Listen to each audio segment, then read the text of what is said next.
साथियों नमस्कार, मैं डॉक्टर धनंजय कुमार जाफा संगठन की तरफ से, जाफा यूट्यूब चैनल की तरफ से आज मैं दिल्ली यूनिवर्सिटी में हूँ। दिल्ली यूनिवर्सिटी में यूथ फॉर सोशल जस्टिस जो संगठन है, इस संगठन के प्रेसिडेंट डॉक्टर सुरेंद्र सिंह हमारे साथ हैं।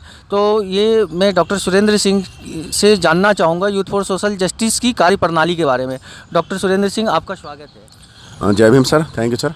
आप आप जो यूथ फॉर सोशल जस्टिस जो संगठन है, आप इसके प्रेसिडेंट भी हैं और आपने बहुत अच्छा कार्य भी किया है, संगठन कार्य कर रहा है। आप इसके बारे में बताएं थोड़ा। हाँ सर, मैं सबसे पहले इसके इतिहास के बारे में बताऊंगा कि सन 2006 के अंदर जब देश के अंदर एक माहौल चल रहा था कि आरक्षण विरोध का, पूरे देश में लहर उठ रही थी, हर जगह से आरक्षण विरोध की आवाज़ उठ रही थी। आपने देखा था कि एक यूथ फॉर इक्वलिटी नाम का संगठन बना था जो एम्स से लेकर अन्य जगह पर जो आरक्षण का विरोध किया जा रहा था। और किसी जगह वो कहते हैं आपका जूते साफ करने वाला झाड़ू लगा रहा था और पूरी तरह से आरक्षण का विरोध करने के लिए अलग अलग उसने प्रदर्शन किए। तो मुझे कहते हैं फिर मैं और मेरे कुछ साथी, 4 साथी और हमारे एक प्रोफेसर, हमने 5 लोगों ने मिलकर ये सोचा विश्वविद्यालय के अंदर के प्रांगण में कि अब हम प्रोफेसर का नाम अगर बताना चाहें। हाँ, तो मैं सबका ही नाम बताऊँगा मैं। तो मेरे जो साथी हैं, सबसे पहले मैं सुरेंद्र सिंह, उस टाइम हम सारे एमए के विद्यार्थी थे। मैं सुरेंद्र सिंह, मेरे साथी मनमोहन सिंह, हमारे साथी मणि सागर और एक हमारे साथी कहते हैं राजेश कुमार, जो टाइम लॉ की पढ़ाई कर रहे थे। अभी सब अलग अलग जगह अपने क्षेत्र में माहिर हैं। उसके अलावा एक हमारे प्रोफेसर दिल्ली विश्वविद्यालय में मिस्टर रतनलाल सर, जो अभी हिंदू कॉलेज में पढ़ाते हैं। तो हम 5 लोग, एक हमारे टीचर और 4 स्टूडेंट ने मिलकर ये यूथ फॉर सोशल जस्टिस का निर्माण किया था। और हमारे ऑर्गेनाइजेशन का निर्माण करने का उद्देश्य था कि उस समय जो आरक्षण विरोध की लहर चली थी, तो हमने कि उसका जवाब देने के लिए और बाबा साहब के विचारों को लेकर इस समाज में ज्ञान, जो उनकी बातें फैलाने के लिए हमारे यूथ फॉर सोशल जस्टिस का निर्माण हुआ था। और उस समय सबसे पहले हमने काम किया था कि हमने जो आरक्षण विरोध की बातें, उनका जवाब दिया था तार्किक रूप से। हमारा जो जवाब था तार्किक रूप से कि गौतम बुद्ध कहते हैं पद प्रभाव अपना जो प्रकाश खुद चुनिए। तो उसी तरह हमने जो तार्किक रूप से अपनी बात कही और हमने बताया कि आरक्षण क्यों ज़रूरी है, ये संवैधानिक है। तो इसको बताने के लिए हमने ये यूथ फॉर सोशल जस्टिस का निर्माण किया था। उसमें सबसे पहले हमने जंतर मंतर, आपका राजघाट और उसके अलावा कई अन्य न्यूज़ चैनल पर हमने गए और हमने कोर्ट में भी किए, इनके against youth for against case भी किया और बहुत सारी जगह हमने इसके आंदोलन चलाए और हम काफ़ी हद तक सफल हुए। हमारी पहली बड़ी सफलता मिली कि 2008 के अंदर केंद्रीय विश्वविद्यालयों के अंदर ओबीसी आरक्षण प्रारंभ हुआ, जो शिक्षा के अंदर ओबीसी आरक्षण प्रारंभ हुआ। इसका जो सबसे बड़ा श्रेय जाता है यूथ फॉर सोशल जस्टिस को, जो हमने लड़ाई और हमारे साथ देश के अन्य जगह से भी लोगों ने साथ दिया। लेकिन इसका जो मैं मानता हूँ पूरी तरह अगर श्रेय जाता है 100% तो यूथ फॉर सोशल जस्टिस को जाता है। केंद्रीय विश्वविद्यालय में ओबीसी का आरक्षण आया, तो इस तब से हमारी शुरुआत हुई। उसके बाद हम समय समय पर हमने फिर विश्वविद्यालय की जो अपना कर्म भूमि चुनी। विश्वविद्यालय में मई जून में एडमिशन प्रक्रिया प्रारंभ होती है, जो आपके ग्रेजुएशन स्तर के। तो हमने वहाँ अपने एडमिशन के स्टॉल लगाए, उसी में कहते हैं एमए, फिर पीएचडी उनके विद्यार्थियों की भी हेल्प करी, ग्रेजुएशन के विद्यार्थियों की भी हेल्प। ये जो एडमिशन में हेल्प के लिए जो आप स्टॉल लगाते हैं, तो ये केवल आपके दिल्ली विश्वविद्यालय तक ही अभी सीमित है या देश के दूसरे विश्वविद्यालयों में भी ये सुविधा आप उपलब्ध करा रहे हैं? नहीं, अभी देखो हम बात वही करेंगे जो हमारा यूथ फॉर सोशल जस्टिस कर रहा है। तो अभी तक हमारी जो कर्म भूमि है दिल्ली विश्वविद्यालय की रही है। हाँ, दिल्ली के अंदर हम अलग अलग जो स्लम बस्तियाँ हैं वहाँ पे हम जाके कार्य कर, दिल्ली के बाहर भी गए हैं, लेकिन बेसिकली जो हम दिल्ली विश्वविद्यालय में ही हमारा जो काम है। तो इसमें आप स्टूडेंट्स को जैसे स्टॉल लगाते हैं, जो एडमिशन का जो ये सेशन शुरू होता है, प्रक्रिया शुरू होती है, तो उसमें आप किस प्रकार बहुजन छात्रों को जो हेल्प करते हैं? देखिए, हमारे जो स्टॉल पे और हमारा एक बैनर लगा था बाबा साहब का, तो बाबा साहब को देखकर कहीं ना कहीं जो बहुजन हमारी तरफ खिंचाता है। और हमारी मैं आई हेल्प यू का एक हम बैज लगाते हैं, उसमें हम बाबा साहब का फोटो लगाते हैं, उसमें अपना नाम लिखते हैं वॉलंटियर। तो मुझे जो बहुजन समाज का व्यक्ति है, विद्यार्थी है, वो सबसे पहले इन चीज़ों से खिंचा आता है। और बाकी हम खुद भी, और देखो हमारी मंशा खाली बहुजन के लिए नहीं है। हमें लगता है कोई भी विद्यार्थी अगर हमारे पास हेल्प के लिए आता है, हम सभी की हेल्प करते हैं।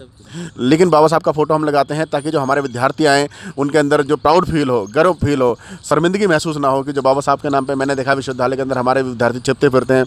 तो वही शायद उनका कॉन्फिडेंस बढ़ाने के लिए हमने ग्रुप का निर्माण किया कि जब मिलेंगे, बैठेंगे, बात करेंगे और बाबा साहब को समझेंगे। और विश्वविद्यालय के अंदर आज एक ऐसा माहौल बन गया है जो आज से 13 साल पहले यहाँ पे जय भीम बोलने में लोग शर्माते थे। धीरे धीरे हमने यूथ फॉर सोशल जस्टिस, और उससे पहले भी कुछ और अन्य संगठन काम कर रहे थे, लेकिन शायद उन्होंने उस तरह से उतना तेज़ी से काम नहीं किया। लेकिन यूथ फॉर सोशल जस्टिस ने उस पर तेज़ी से काम किया और 2006 से एक माहौल ऐसा बना कि उसके बाद देश के अंदर आज तो आप ये देखिए विश्वविद्यालय के अंदर यहाँ पर जो बहुजन विद्यार्थी है 80% आज वो अगर आपस में मिलता है तो संबोधन उनका जय भीम के से ही शुरू होता है। मैं एडमिशन वाली प्रक्रिया पे क्योंकि उस पे आना चाहूँगा, वो बहुत इम्पोर्टेंट ये है। तो आप मुझे ये बताइए कि जो स्टूडेंट एडमिशन के लिए जो आप स्टॉल लगाते हैं, तो मुझे लगता है कि बहुत सारे जो कम से कम दलित छात्र जो होंगे, जो शेड्यूल कास्ट के, जो छोटे शहरों से या गाँवों से अच्छे नंबर लेके आते हैं, तो शायद वो उस समय तक ये डिसाइड नहीं कर पाते कि उनको कौन से स्ट्रीम में जाना, आर्ट, साइंस, है ना, कॉमर्स, किस में फ्यूचर बनानी है। तो क्या इस संबंध में भी कोई गाइडेंस देते हैं क्या? हाँ जी, बिल्कुल सही।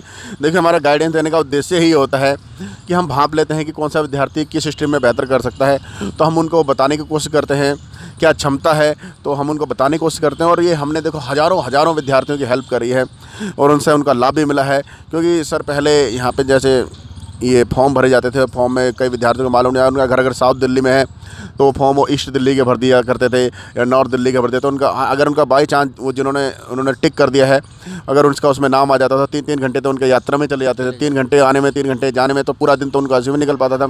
थकावट इतनी हो जाती है, पढ़ाई ठीक से नहीं कर पाते। तो हमने खासकर यहाँ पर जब एडमिशन टाइम होती है, फॉर्म भरने के समय उनको बता दें कि सबसे पहले तो आप उस कॉलेज में फॉर्म भरिए जो आपके आसपास हो। अगर आपके नंबर अच्छे हैं तो आप उस कॉलेज में जाइए जहां आपको आपके हिसाब से बेहतर से एजुकेशन मिल सकती है। तो ये हमारा बताने का माध्यम है। कई बार विद्यार्थी एडमिशन के चक्कर में वो इंग्लिश ऑनर्स या कुछ ऐसे अन्य ऑनर्स में एडमिशन ले लिया करते थे, जिसमें बाद में वो सीधा डायरेक्ट फेल हो जाते थे। तो उनको बताया गया कि आपकी जिसमें क्षमता है उसके हिसाब से हम यहाँ उनकी पूरी काउंसलिंग करते थे और बहुत अच्छे परिणाम निकले। बहुत लोगों को हमने इसमें खुश भी किया, अच्छे रिजल्ट निकले। और लेकिन कई बार जो हो सकता है जो हमारे पास नहीं आ पाए वो भटक भी गए थे।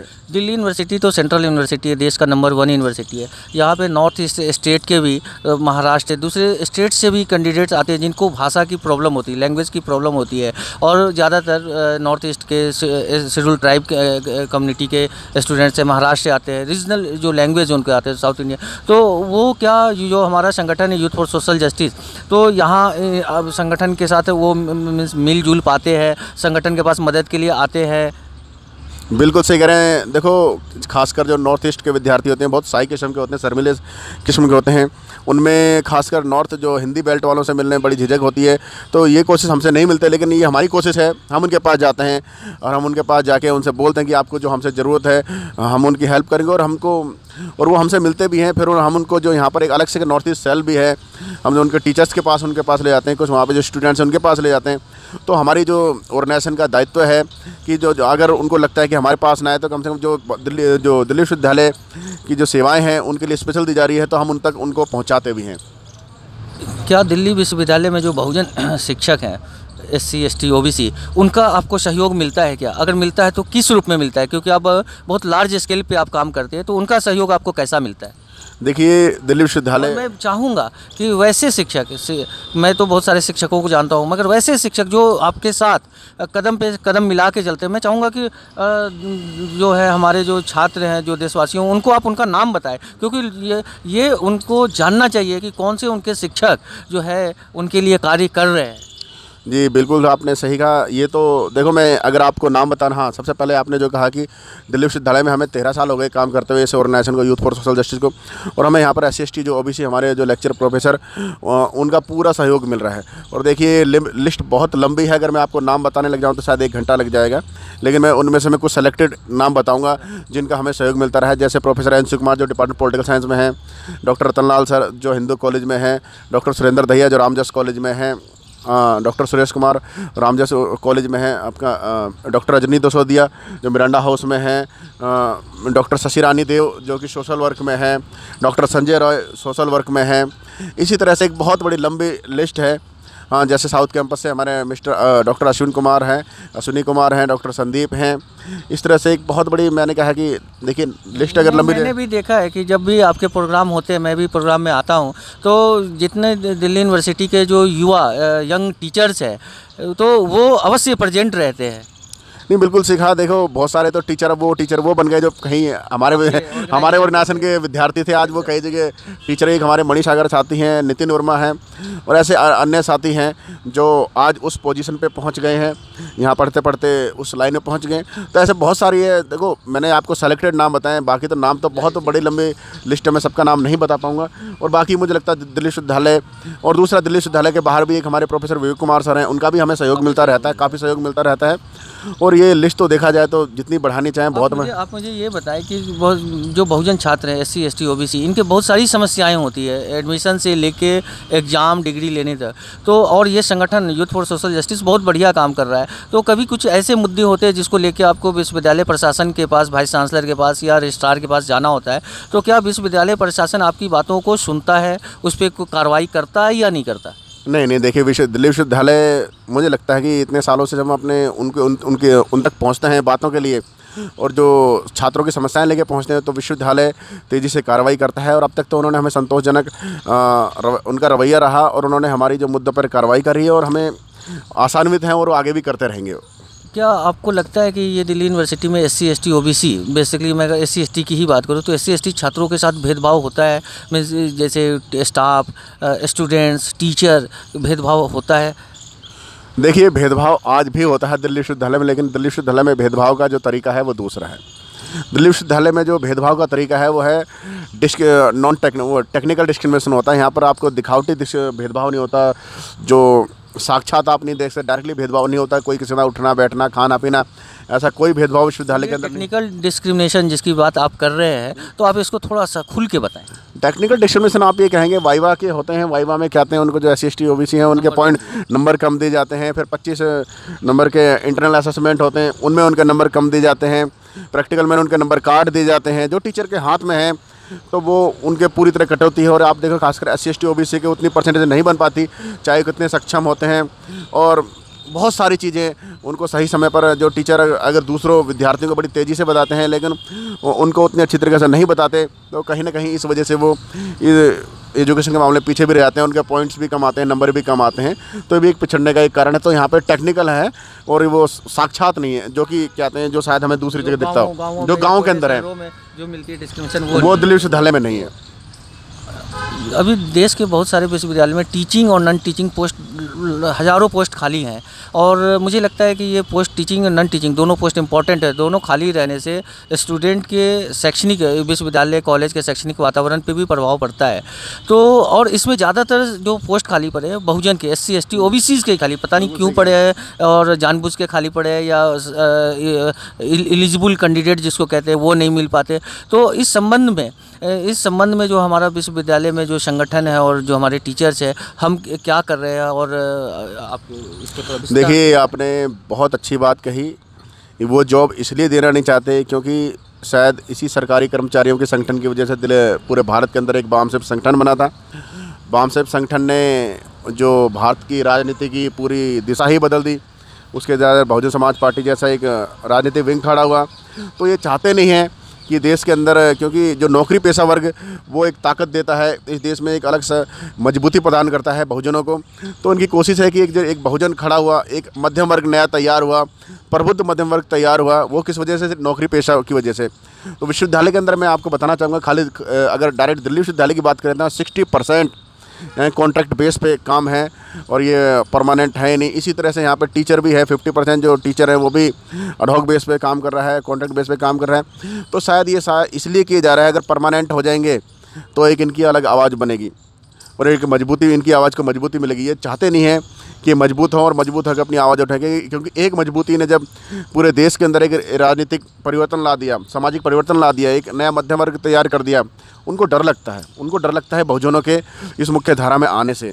तो क्या करेंगे? उनको शुरुआत में ही उनकी जड़ काटने की कोशिश करी जाए। और जड़ काटने की कोशिश करने का माध्यम है कि उनके जो घर परिवार से इतने कमज़ोर कर दो कि वो पढ़ाई में। मैं इसका एक उदाहरण दूंगा कि पहले सफाई कर्मचारी परमानेंट होते थे, तो वर्तमान में उन सफाई कर्मचारी की जो आज सैलरी है 50,000 के करीब है, और वो आज उनके बच्चे यहाँ विश्वविद्यालय में लेक्चर प्रोफेसर बन रहे हैं और अलग अलग जगह वो गवर्नमेंट के उसके जॉब के लिए अप्लाई भी कर रहे हैं। लेकिन अब जो यहाँ प्राइवेट कर दिया है या गवर्नमेंट सेक्टर में उसको लेके नहीं आ रहे हैं, ग्रुप 4 पूरी तरह ख़त्म कर दिया है। उसकी वजह है कि अब वही ग्रुप 4 में 10,000 15,000 में काम कर रहे हैं। तो उनके तो सबसे बड़ी जो पहली मुख्य समस्या है सर्वाइवल, वो ज़िंदगी जीने के लिए उनका संघर्ष हो रहा है। अगर वो ढंग से जी नहीं पा रहे हैं तो आगे अपने बच्चों के भविष्य को क्या बेहतर बनाएंगे, तो ये बहुत बड़ी समस्या है। तो उन्होंने जो पहली कोशिश जो वर्तमान सरकार क्या चाहती है, वो सिर्फ आपको ज़िंदा रखना चाहती है। बस आपकी सोच कि कल मुझे क्या मिलेगा, अगले महीने क्या मिलेगा, इससे ज़्यादा नहीं हो गया। बस वो अपनी उसकी जो पूरी अपने उसकी और उसके परिवार की जो सोच खाली पेट तक ख़त्म हो जाती है, तो अपने दिमाग का तो इस्तेमाल कर ही नहीं पाता। तो सरकार चाहती ही नहीं है कि एक ऐसा वर्ग फिर से तैयार हो जो उनको टक्कर दे। इसलिए ये इनकी जो नौकरियों में ये कॉन्ट्रैक्ट बेस किया जा रहा है और नौकरी निकाली नहीं जा रही है और प्राइवेट की जा रही है। अभी हाल में पूरे देश के विश्वविद्यालयों में 13 पॉइंट रोस्टर को लेके आंदोलन छिड़ा हुआ था, जिसको आनन फानन में चुनाव डिक्लेयर होने के पहले केंद्र सरकार ने एक अध्यादेश लाके अभी फ़िलहाल उस आवाज़ को, उस आंदोलन को शायद बंद कर दिया है या रोक दिया है। तो आप एक तो पहले 13 पॉइंट रोस्टर में संक्षिप्त से बताएं, और ये अध्यादेश लाना तो क्या ये समस्या का समाधान है या समाधान कुछ और है? देखिए, समस्या का समाधान नहीं है, समस्या का समाधान तब होगा जब पूरी तरह से ये बिल पास हो जाएगा। अभी तो ऑर्डिनेंस है, 6 महीने बाद अब सरकार की मंशा क्या होगी इसके बारे में हम कुछ नहीं कह सकते। भविष्य के बारे में, भविष्य के गर्भ में क्या छिपा है कुछ नहीं कह सकते कि यही सरकार जो नहीं आएगी उसके माइंड में क्या होगा, या वापस यही आ जाएगी। तो मुझे लग नहीं रहा कि वापस यही सरकार आ गई तो इसके मन में तो कुछ, अगर पूर्ण बहुमत से आ गए तो फिर तो नहीं लगता कि नहीं पिछले 5 साल का कार्यकाल इनका देख के नहीं लगता कि बहुजनों के लिए शायद ये कुछ देखिए, अगर ये सरकार आ गई तो फिर तो बहुजन उम्मीद ही करना बंद कर दे कुछ हो सकता है। हाँ, नई सरकार जो आने की, जो गठबंधन बनने के चांसेस हैं, उससे तो कुछ उम्मीद लगती है। और ये जब तक पूरी तरह से ये सरकारी बिल के तौर पे तैयार नहीं होता तब तक ये 200 पॉइंट जो कि पर हमारी जो मजबूती, जो जिसे हम छोटी जीत कहते हैं, उसको हम जीत नहीं मानते, एक शुरुआत है। ठीक है, आगे क्या होता है। और ये हाँ, जैसे कि आपने कहा 13 पॉइंट के ऊपर मैं बताना चाहता हूँ। 13 पॉइंट वो है कि जिसमें जो एक गिनती की जाती है नौकरी के लिए 1 से 13 तक। और 13 पॉइंट में भी कहते हैं हमारा जो एसटी समुदाय, आदिवासी समुदाय तो है नहीं, क्योंकि उसको तो 14 नंबर आता है, 14 नंबर। वो 13 पॉइंट यहाँ पे पहली 3 पोस्ट ये आपका अनरिजर्व्ड है, चौथी कहते हैं ओबीसी है, फिर 5वीं और 6ठी आपका अनरिजर्व्ड है, 7वीं एससी है, शेड्यूल कास्ट, 8वीं और फिर ओबीसी, 9वीं ओबीसी, 10वीं अब नया ईवीएस आ गया है, ईवीएस कैटेगरी आ गया, फिर कहते हैं 11वीं फिर आपका जनरल, फिर 12वीं ओबीसी, फिर 13वीं आपका एसटी। तो इस तरह से फिर 14वीं सीट आप कहोगे तो उसमें तो बड़ा मुश्किल हो जाएगा, और मुझे लग नहीं रहा कि वहाँ तक ही आएंगी। ये बहुत बड़ी ड्रॉबैक है, बहुत बड़ी साजिश कर सकते हो कि बहुजनों को। और आप भी जानते हैं 13 पॉइंट आने मतलब विभागीय आने पर 2-2, 3-3 निकलती हैं, यहाँ तक कि ओबीसी तक को नहीं मिल पाएगा। तो एससी तो भूल जाए और एसटी तो भूल ही जाए पूरी तरह से। 13 पॉइंट उनको तो आने वाले कभी मौका ही नहीं मिलेगा। तो 13 पॉइंट जो विभागीय आपका रोस्टर है, उसमें तो बहुजन के पूरे चांस थे एकदम डायरेक्ट बाहर करने के, क्योंकि वर्तमान सरकार ने अभी कुछ साल पहले हेगड़े इनके जो मंत्री थे, उन्होंने कहा था कि हम आरक्षण खत्म कर देंगे। अब आरक्षण जैसे मैंने कहा था संविधान बदलने, अनंत हेगड़े ने कहा था। अब जैसे मैंने आपको कहा टेक्निकल, अब ये डायरेक्ट आपको नहीं मार रहे हैं, वो टेक्निकली रूप से क्या करेंगे, 13 पॉइंट लेके आ जाएंगे। 13 पॉइंट में तो हम यहाँ पढ़ेंगे, जब हमारे लिए जॉब नहीं रहेगी तो उससे आरक्षण का फायदा होगा ही नहीं। आरक्षण खत्म नहीं करेंगे लेकिन उसके 13 पॉइंट लेंगे तो आरक्षण बचेगा नहीं। तो ये इनका ये टेक्निकल डिस्क्रिमिनेशन है, और ये अब यही इसी पे जोर दे रहे हैं। अब ये कह रहे हैं आपके हाथ में संविधान भी लेकर चल रहे हैं। हमारे माननीय प्रधानमंत्री जी नीली जैकेट पहन के जय भीम भी बोलते हैं, और एक तरफ हाथ में संविधान भी रखते हैं, लेकिन वो संविधान ख़त्म करने के पिछवाड़े जो पीछे के रास्ते 13 पॉइंट लेके आते हैं। तो ये इनकी मंशा है कि खासकर जैसे मैंने पहले बताया कि ये प्रबुद्ध मध्यम वर्ग, पढ़ा लिखा मध्यम वर्ग तैयार ही ना हो, जो कि अपने एक नई सोचने की हिम्मत शक्ति रखता है, क्योंकि वो चाहते ही नहीं कि बहुजन सोचे समझे और कुछ देश को नया ज्ञान दें। तो उनकी पूरी कोशिश है, सबसे बड़ा प्रहार उनका एक विश्वविद्यालय को ही ख़त्म करो।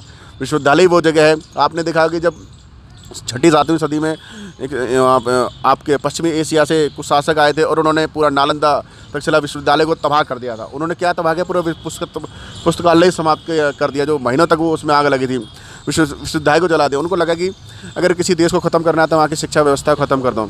तो शायद उनको लगता है कि जो इस सरकार है मनुवादी व्यवस्था है, ये उनको लगता है कि अगर बहुजनों को ख़त्म करना है तो इनकी जो बहुजनों की सोच को ख़त्म कर दो। और सोच कहाँ तैयार होती है, वो विश्वविद्यालय में तैयार करती है। आपका इन्होंने स्कूल व्यवस्था तो पूरी ख़राब ही कर दी। स्कूल के अंदर आज एजुकेशन इतनी बेकार कर रखी है कि वहाँ पे स्कूल से, जहाँ स्कूल से आपके बड़े बड़े अफसर निकले, प्रधानमंत्री निकले, आज सिस्टम इस खासकर सरकारी स्कूल इतना ख़राब कर दिया कि लोग वहाँ पर जो जरा सा भी सक्षम है वो अपने बच्चों को सरकारी स्कूल में भेजने से बचता है। तो इसी तरह से अभी विश्वविद्यालय तो कहीं ना कहीं बचा हुआ है, उसको पूरी तरह ख़त्म करने की कोशिश कर रहे हैं, ताकि और विश्वविद्यालय में जो सबसे बड़ी उम्मीद लगा के बैठता है बहुजन समाज के छात्र बैठते हैं, तो इनकी पूरी सोच को ख़त्म करने के लिए सबसे बड़ा प्रहार विश्वविद्यालय पे ही कर रहे हैं। धन्यवाद। तो साथियों, ये थे doctor Surendra Singh, youth for social justice के प्रेसिडेंट।